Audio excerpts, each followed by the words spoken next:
Jesteśmy w Bramie Grodzkiej, jednym z najbardziej symbolicznych miejsc dla historii miasta.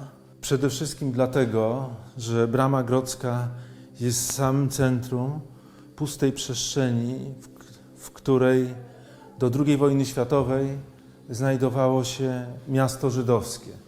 W czasie wojny miasto to zostało zniszczone, 43 tysiące ludzi zostało zabitych.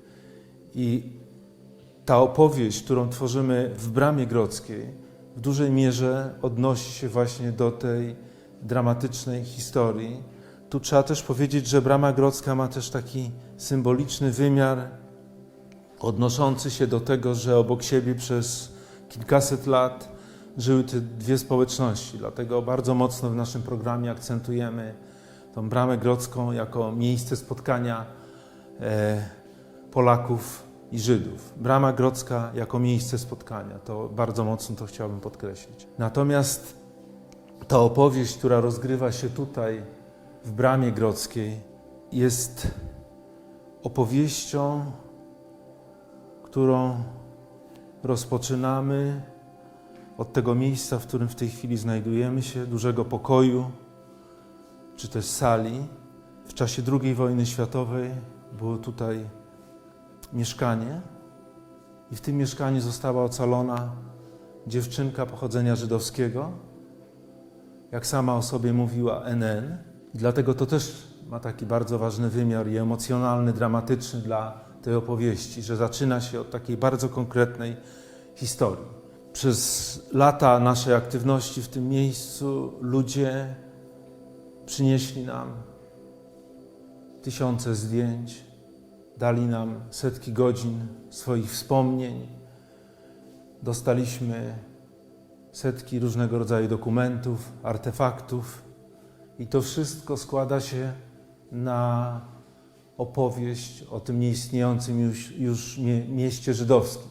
Dla mnie na samym początku, kiedy powstawała ta wystawa, ta opowieść, Brama Grodzka była takim rodzajem arki pamięci. Miałem takie poczucie, że tworzymy w tym miejscu rodzaj kapsuły czasu, która ma przenieść tą opowieść do przyszłości. Arka pamięci, ta jedna z takich pierwszych mocnych metafor dotyczących tego miejsca. Arka pamięci, odnosząca się do tej biblijnej historii Arki Noego. Przez lata zacząłem patrzeć trochę inaczej na Bramę, bardziej jako na miejsce gromadzenia dokumentów, historii, czyli przestrzeń Bramy Grodzkiej stawała dla mnie się bardziej przestrzenią archiwum niż wystawą. Ważnym elementem tej opowieści są wspomnienia mieszkańców, tych Polaków, Żydów, którzy opowiadają o tym, jak tu żyli, opowiadają o zagładzie z perspektywy polskiej, z perspektywy żydowskiej. I takim miejscem wskazującym na to, na rangę tych opowieści jest rodzaj instalacji radiopamięć. Możemy tutaj usłyszeć co najmniej kilkaset opowieści o tym nieistniejącym już mieście żydowskim, o codzienności tego miasta. Jest to rodzaj takiej instalacji przypominającej troszeczkę radiowęzeł, stąd nawet ja to mówię, radiowęzeł pamięci. Uruchamiamy każdą z tych skrzyneczek i po chwili powinniśmy usłyszeć głosy. Poczekajmy. To jest rodzaj takiego chóru, w którym każda z osób ma swój głos, ma taki swój moment na tą swoją opowieść. Także jeszcze raz bardzo mocno chciałbym podkreślić, że w Bramie Grodzkiej tworzymy rodzaj takiego archiwum, w którym możemy znaleźć opowieści zarówno o konkretnych miejscach, jak i o konkretnych ludziach. Ta opowieść związana z zagładą, ale też z życiem miasta żydowskiego, ta opowieść, którą tutaj w Bramie Grodzkiej możemy doświadczyć, pokazuje drogę, jaką my, którzy tworzyliśmy to miejsce, przeszliśmy. To, że w tej chwili ta opowieść jest bardzo konkretna, że koncentrujemy się na konkretnych miejscach. Każdy z tych segregatorów to jest opowieść o konkretnym miejscu, o konkretnym domu. To, że w pewnym momencie zrobiliśmy krok dalej i zaczęliśmy opowiadać o konkretnych ludziach, to jest czymś fundamentalnym do myślenia o tym miejscu, o tej opowieści, o tej wystawie czy też instalacji. Ten krok wymagał kilku lat uświadomienia sobie, że właściwie tym, co jest najdramatyczniejsze w tej opowieści o zagładzie, to jest to, że ci, którzy tej zagłady dokonali, chcieli pozbawić Żydów ich historii, pamięci o nich. Chcieli, żeby w ogóle ta historia żydowska była wymazana. Czyli z jednej strony stworzyli taką ciemną utopię, wyrastającą z samego jądra zła, żeby pozbawić Żydów ich historii, ich pamięci, wszystkiego, co jest najważniejsze i co konstytuuje nas jako ludzi. Proszę sobie wyobrazić, że ktoś wymyślił coś takiego, że chce pozbawić ludzi ich imion, ich nazwisk. To jest ta właśnie ciemna utopia. I co można zrobić, stając wobec takiej utopii? Z jednej strony można być bezradnym, ale z drugiej strony można powiedzieć, właściwie stworzymy taką antyutopię, postaramy się opowiedzieć o każdym z tych ludzi, którym zabrano imiona, nazwiska, historię. Że naszą opowieść sprowadzimy do tego, że będzie to opowieść o konkretnych ludziach. O każdym z Żydów, którzy tutaj mieszkali kiedyś. Stąd projekt Lublin 43 000, ta antyutopia, utopia wyrastająca jakby z tej jasnej części naszego życia. Wiary w to, że możemy zrekonstruować tą pamięć, którą spróbowano zabrać ludziom. I te teczki, które tutaj widzimy, to są właśnie teczki dedykowane każdemu z mieszkańców miasta żydowskiego. Jest ich dokładnie 43 000, bo mniej więcej tylu Żydów było w 1939-1940 roku w tym miejscu. O wielu z nich nic nie wiemy, dlatego te teczki będą nazywane teczkami NN. Szukamy każdego strzępu opowieści o kimś, kto tu mieszkał. Czasami jest to zdanie, czasami jest to pół zdania, ale to jest ważne.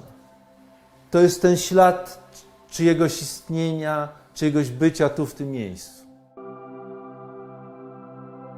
W tym miejscu kończy się część wystawy związana z opowieścią o życiu miasta żydowskiego. Bardzo długo nie chciałem zajmować się zagładą. Czułem, że ten temat mnie przerasta. Dlatego przez wiele lat tu w Bramie Grodzkiej przede wszystkim opowiadaliśmy o życiu miasta żydowskiego.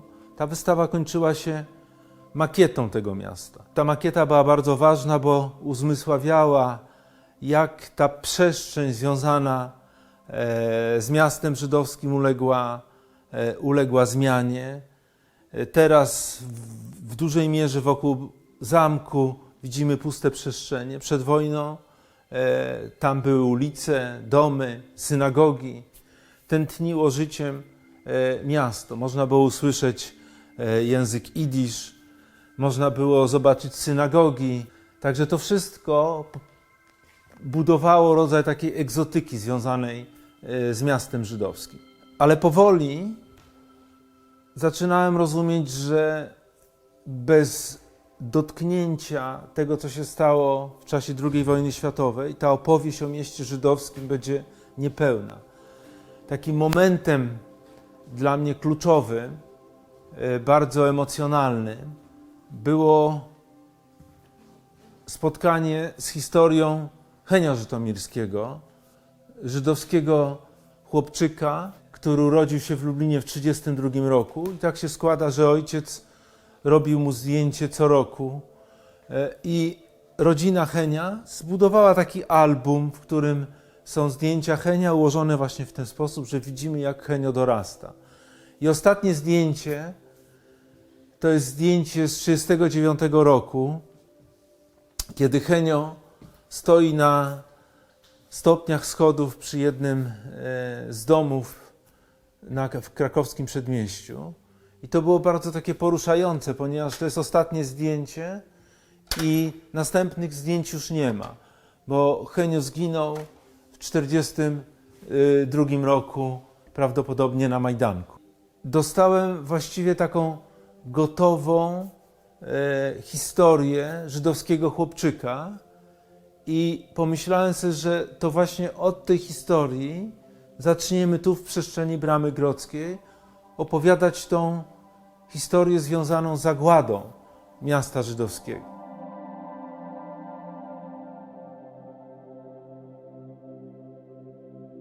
Jesteśmy już w środku tej części wystawy dedykowanej pamięci o zgładzonym mieście żydowskim. To jest chyba jedno z bardziej ważnych, takich symbolicznych miejsc. Możemy tutaj usłyszeć wyczytywane nazwiska z ostatniej listy mieszkańców miasta żydowskiego, którzy przeszli do getta na Majdanie Tatarskim. To jest około 4,5 tysiąca nazwisk. One są czytane. Cały czas w tej przestrzeni słyszymy te czytane nazwiska. O części z nich coś wiemy, o większości nic nie wiemy. Obok nas są też te teczki, o których już wspominałem. Każda z tych teczek jest dedykowana temu konkretnemu nazwisku, temu konkretnemu człowiekowi, który stoi za tym nazwiskiem. Pozostało często tylko nazwisko. Dlatego ta sytuacja jest też bardzo, bardzo symboliczna. Zdarza się, że dostajemy jakieś materiały, które pozwalają nam dopisać do nazwiska jakąś konkretną historię. To miejsce nawiązuje do legendy o przybyciu Żydów do Polski. Oni znaleźli się w pewnym momencie w lesie, który tutaj rośnie koło Lublina. W legendzie jest to bardzo mocno podkreślone, że jest to las, który rósł blisko Lublina. I w pewnym momencie zobaczyli na korze tych drzew, które rosły, na korze tych dębów, to jest jedna z wersji, że ten napis Polin, bo to zobaczyli, jest na tej korze. Druga, że na liściach. Ale najważniejsze w tym jest, że ten napis Polin, czyli tu zostaniesz po hebrajsku, tu zostaniesz. I to był ten znak, że to jest to miejsce, w którym oni osiedlą się. To jest ta legenda o przybyciu Żydów do Polski. Legenda, która rozgrywa się tutaj obok Lublina, w lesie obok Lublina. Tu ten las, w którym jesteśmy, jest już martwym lasem. Ta nasza opowieść to jest opowieścią, która rozgrywa się w martwym lesie. Żydów nie ma, oni tu zginęli, zostali. Ich prochy zostały tutaj na tej ziemi. Tym, co w tej sali słyszymy, tu w tym miejscu, gdzie jest ten martwy las, to jest wiersz Jakowa Gladsteina Umarli nie chwalą Boga. Gladstein był poetą, który urodził się w Lublinie, tu się wychował, ocalał dlatego, że wyjechał przed wojną do Ameryki. I ten wiersz czyta ostatni mieszkaniec miasta żydowskiego, który zna język jidysz, bo ten język był językiem jego dzieciństwa przed wojną. To już jest ostatni mieszkaniec miasta żydowskiego i jeżeli on umrze, to tak jakby tamten język zakorzeniony w tamtej historii, w tamtej przeszłości też umrze. Oczywiście są osoby znające język jidysz, ale to jest język, to nie jest język, w którym oni się wychowali. To nie jest język, w którym oni byli zanurzeni od urodzenia. Dlatego to jest bardzo taka symboliczna sytuacja też z tym językiem, z obecnością tego wiersza czytanego w języku idisz, tu w tej przestrzeni obok tych martwych drzew. Znając historię zagłady miasta żydowskiego, stając wobec tego dramatu, tego, co tu się wydarzyło w czasie II wojny światowej, zadajemy sobie pytanie, co z tym możemy zrobić. I właściwie to jest najbardziej takie fundamentalne pytanie. Pytanie o pamięć. I to, co właściwie robimy w Bramie Grodzkiej, to opowiadamy historię ludzi. Historie, których przez wiele lat mieszkańcy miasta nie chcieli ocalać, nie chcieli pamiętać o tych historiach. To były takie osierocone historie, których świat nie chciał. One gdzieś były, ale o nich się nie pamiętało. I dlatego w jakimś sensie Brama Grodzka stała się taką ochronką, miejscem, w którym ocalamy te osierocone, niechciane bardzo długo przez to miasto historię. Tą pierwszą historią, która zamieszkała w tej ochronce, jest moja własna historia, o której dowiedziałem się od mojej nauczycielki w szkole podstawowej. Ona mieszkała w czasie II wojny światowej w Kamionce. To jest taka malutka miejscowość blisko Lublina. I była świadkiem razem z mieszkańcami Kamionki, jak niemiecki żołnierz prowadził na rozstrzelanie małego chłopca żydowskiego. I on osiwiał na oczach tych kilkuset osób. I ta historia zapadła we mnie. Bardzo często wracała do mnie. Nie wiem dlaczego, ale faktem jest, że ona była obok mnie. Tak sobie myślę, że to właśnie ta historia przyprowadziła mnie do Bramy Grodzkiej. I ta historia jest tą pierwszą historią, która w tej ochronce, którą tutaj stworzyliśmy, zamieszkała.